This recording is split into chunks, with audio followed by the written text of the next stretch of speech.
Welcome to my channel. Tips and tricks number 3 today is about the charging port.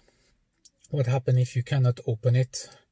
We'll go through two different scenarios, and we'll try to guide you through the way to open it. Well, here we are, the charging port. If it doesn't want to open because it's cold, frozen, I wouldn't recommend you to use hot water to unfrost it, because it might freeze even harder. So I would suggest you to use either a hair dryer around here to warm it up so that you can release.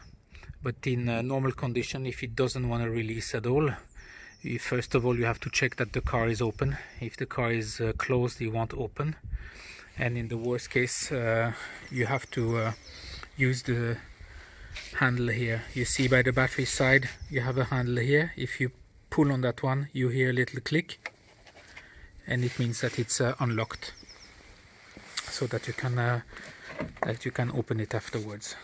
So that's the tips number 3 of the day. So please leave me some comments if you want to see more videos, and let me know your thoughts in the comment, and don't forget to subscribe to see more of those videos. Bye bye.